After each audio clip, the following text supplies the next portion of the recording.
for him at the moment, trying to punch a hole out there.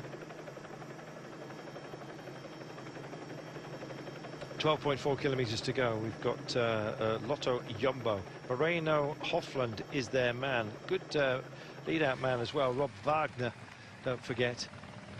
He's a good wrestler as well, Wagner, and that could be important when road space becomes a premium. It is a sort of a classic lead-in, however, and when we roll through what were our golden sprints, our golden kilometre, in just a few moments' time, you'll know when we approach that we're about 3 Ks from home. 11.9 right now, and we look down and long through this group. Some teams are prepared to let others battle it out and pick their moment. And one team that's been very good at that of late is Lampre Merida. Unfortunately, Sasha Modolo was not in the best condition during Poland. I wonder whether he's back at his best. I can't see them up towards the front, but I'm not worried about that. They often leave it late. They do, and I think leaving it late is going to be key today. There seems to be a lot of Sky riders towards the front of the peloton. You can see Nuzzolo for Trek Factory Racing in the white, but the rider riding on the front is from Yam is Matthias Brando. So he's right up there. Viviani's sitting fifth wheel. Stannard is right up towards the front, but you can just see Ethics with Alaphilippe Sabatini right up there. A lot of Jempe Drucker, the Surrey Classic winner, moving up as well for BMC. You can just see the peloton is in one line at the front. You see a lot of the Lotto NL Jumbo, a little bit of pushing and shoving from Nuzzolo and one of the riders from Lotto NL Jumbo. Nuzzolo was in the wind. He wanted into the inside to get on the wheel, and it looked as if Robert Wagner was one of the riders trying to keep him out. Just over 10 kilometres to go. You've seen Trek Factory Racing, Giacomo Nizzolo. Now, he looks like he's going to go freestyle. That might be a wise thing to do. Just tell his lead-out train that, frankly, they're off duty today because road space is at such a premium, and there are other teams that will come up and do the driving for him. So that could be a clever move. Just say, look, I'm in good nick. I'm prepared to lean on some other teams out there. Often difficult to break into the line, but as it gets messy later on, I think freestyle can be the way to go.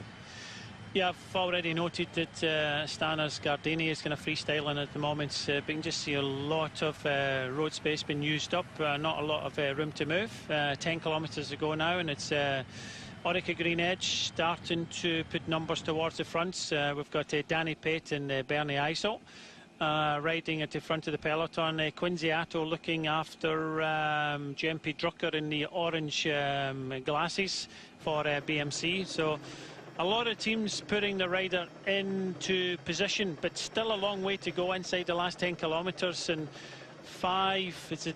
six Sky riders now lead the peloton.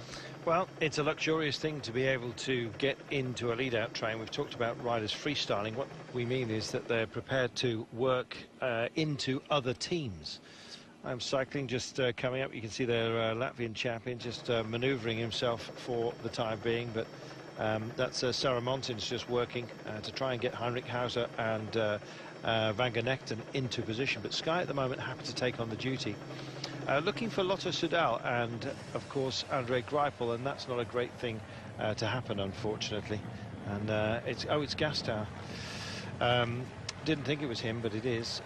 Gastow then with a rear puncture, and too late for him, I'm afraid, to make amends. Luck can play a very big part in a race such as this. Only 7 stages. You get it wrong at a moment like this when the pace is up, hard to get back in. Yeah, it's going to be very difficult. I still think he's got enough time to do that, as long as you've got a quick wheel change, and that's what I was saying. It's very important to have a good position in the convoy. But Matthias Brendley is moving up on the right-hand side. He's got Sarah Moultons and Heinrich Hausler on the wheel. You've also got 2 riders from Lotto NL Jumbo looking after Hofland. Just behind them, you start to see the red jerseys of Lotto Soudal, black jerseys, including the stage winner in the Tour de France, Simon Getchka, is just behind them. On the left-hand side, Bernie Eisel. Adam Blythe up towards the front for Orica Green Edge, but again, nobody really putting big pressure down, but it's Danny Pate now coming through with Ian Stannard on the wheel for Team Sky. Sky actually looking reasonably relaxed. The purpose is now picking up, as you can see, as they engage the drive with 8.3 kilometres to go. wide open countryside today. The wind could have been such a major factor, especially when you've got a screen such as that being offered up by the trees right here. When you do have this, suddenly there's an attack into that kind of zone. One of the cart horses just taking fright, and looks like he's frightened the goat into the other field. All kinds of scenarios. They take a left-hander. Yes, when you emerge from a screen such as this, that's when the wind really can blow. A lot of conversation going on, mainly from Lotto Soudal saying, where's Andre? I'm afraid he's not here at the moment. Well, Jürgen Rollins has got Tim Wellens. Tim Wellens, last year's winner, keeping out of trouble right towards the front of the peloton. But you're right, Carlton, Lotto Soudal still sitting back. Danny Pates is the rider, still in the front for Sky.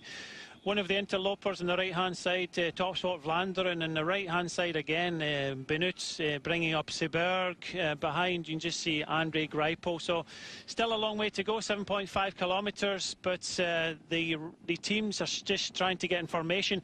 You can just see Rollins to the left. He's trying to go over to the opposite side to help his train, and he can't get out. So this is confusion a little bit in the front as they see the team of Lotto Soudal on the left-hand side, but it's still Sky towards the right with the interloper from Top Sport Vlaanderen in the white at the front. 7.2 kilometres to go, and we just dip down and check out the lines, and all of a sudden Lotto Soudal form themselves almost seamlessly. He got out. Clever Rollins, stuff. Yeah, Rollins got out. He was trying to go over to his lead-out train. He was trapped on the right-hand side, but saw a gap open and moved over there with Wellens, and now they're in control towards the front of the peloton. Not full gas, because there's still just under 7 kilometres to go to the finishing line, as we see Manuel Quinziato bringing up Jempe Drucker, the winner of the Ride London Classic, just in the orange glasses. But it's Bernie Iso, Ian Stannard, Sutton, Fenn and Viviani towards the front for Team Sky. Viviani hunched over. I'm just, well, my pick for the day. I'm just wondering about Andre Greipel. He's on the curve. Not nice. At least slid clear and back on the bike. Gosh, well, no way back, I'm afraid, for that. Just, are you all right, mate, from Sam Bewley? They'll reassemble themselves and get back in. But looked like Kukelair, one of the sprinters so. they were looking after. Yeah, exactly. Whoa. Front end went down first. Yeah, just a slide out. Just the speed that going round the roundabout just slid out, and you can just see. Yeah, it's Jens Kukelaar. That's who they're riding for, and that's why one of these teammates stopped and one of the other riders was coming back from the back of the peloton. So it does look as if one of their sprinters is now out, because I think with 6 kilometres to go, it's going to be very difficult. Yeah, and they know it. So now it's about retrieving the situation. Who else might step into the breach? Maybe Lee Howard, Adam Blythe. We'll see. It was Sam Bewley that stopped to offer up assistance. Rompot also here. They've got Dylan Groenewegen in the orange Rompot, dead centre of your screen, and Wes Crader as well. 5.8 to go. But it looks all about Lotto at the moment. Lotto versus Sky, and just rolling back in, that's Jens Maurice, who I think is also going to be on retrieval duties here. Just at the bottom of the screen, you see Gastower just behind the Lamprey car, so he has made it in. So just goes to show you, if you get a good wheel change, use the team cars, you're able to get back within a few kilometres. Good boy. 5.5 kilometres to go then. No movement, or virtually no movement from the top of the trees here today. So he does get back in, but I don't think Jens Kukelaar is going to have what it takes at the end of the day. After that tumble, he'll take a bit of body shock. In fact, there may well be a bit of waiting for his teammate as well. 5.2. They are waiting. Not too sure if it's a Jens Morris that's waiting. He's still got an opportunity. That was probably their sprinter, but I think by coming down hard, it's going to be very difficult to get them back in time. Yeah, it is Jens Maurice that's just waiting up, as others that have had their issues also try and get back in. Meanwhile, mobbed across the road, as you can see, with 4.9 kilometres to go. BMC looking reasonably lively here for Jean-Pierre Drucker. Not Philippe Gilbert today, by the looks of things, but I think Philippe would have liked a bit more rolling terrain. But Drucker is a fast man. It's Lotto Soudal now that take the curve. Sky have just eased off a little bit. They're sharing duties and happy to do so as we make this big turn. It's more or less straight all the way.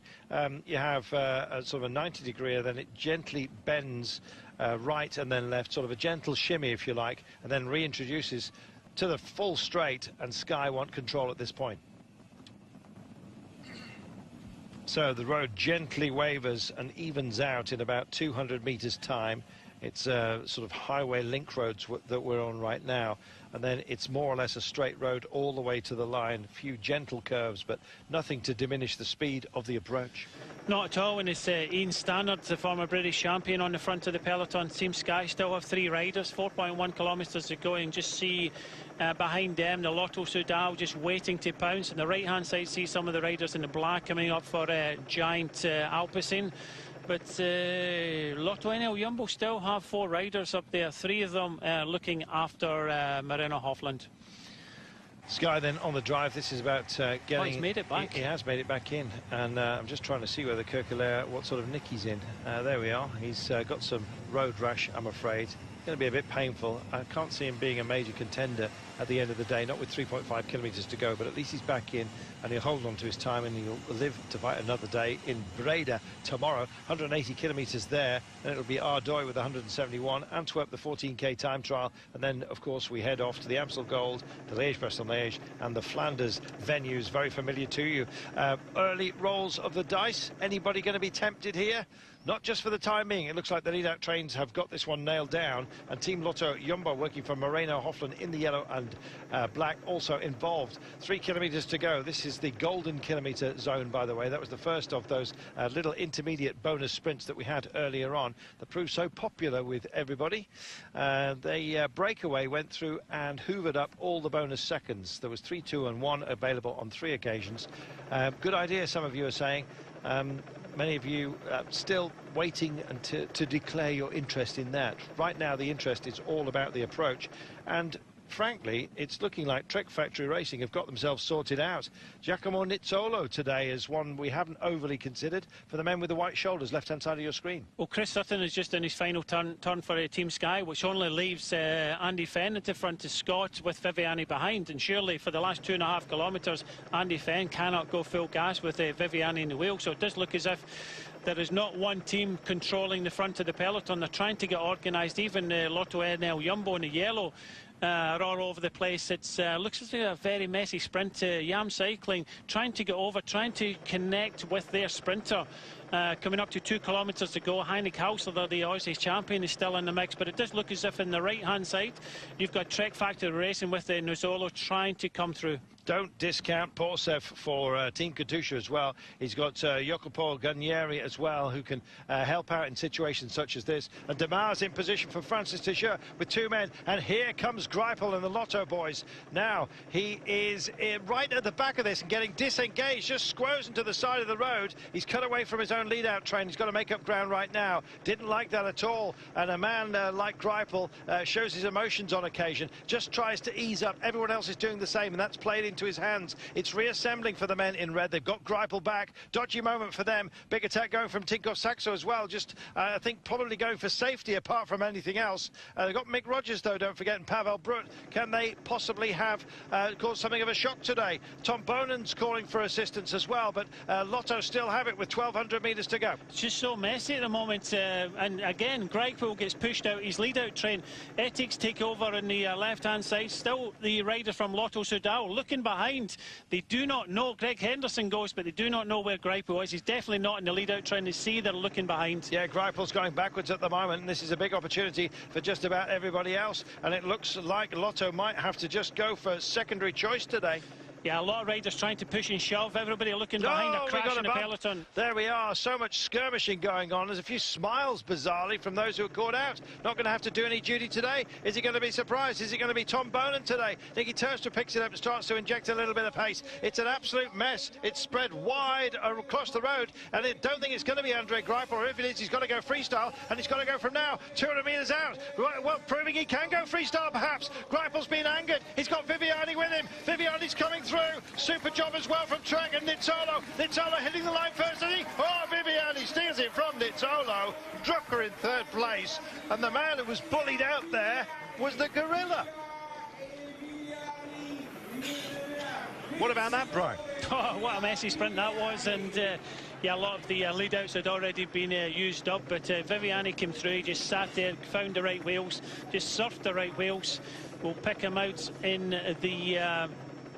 the replay, but Viviani wins from Team Sky. At one point, they only had Andy Fenn with 2.5 kilometres to go, and Viviani just looked after himself. He comes from the track and just held off Nizzolo and Jempe Drucker. Well, we mentioned that Andre Greipel doesn't like stress, doesn't like to be bullied. And I think he had all of that at the end there. His team were getting stressed as well, just looking for him. They needed binoculars at one point. Look at this. Yeah, you can just see about 8th, 10th position. You had Greipel. Ethics were coming up in some numbers. They had 3 riders in front of Tom Bonin. You had some riders up there from Orica Green Edge, Katusha going in the right-hand side. And at this moment in time, when Orica Green Edge were leading out, Tom Bonin was the 3rd rider on the Ethics team, just pushing over in front. I think it was Matty Brescio there. But strikeout for home went from Orica Green Edge with the 2 riders. Looked like Adam Blythe was in the mix. Just looking at Greipel going early. Viviani was in the wheel. Nizzolo was there. Jempe Drucker just behind. And you'd think at this moment in time, Greipel would bring it home, but no. Viviani came over the top. Nizzolo also came straight, Danny Van Poppel came straight over the top for 2nd place, and Jempe Drucker hung on for 3rd place there. So in fact, Nizzolo had already been pushed out there. Hofland never get involved with the mix, but looking at this here, you would think Greipel would have held on. Shake of the head from Boonen, wasn't his day.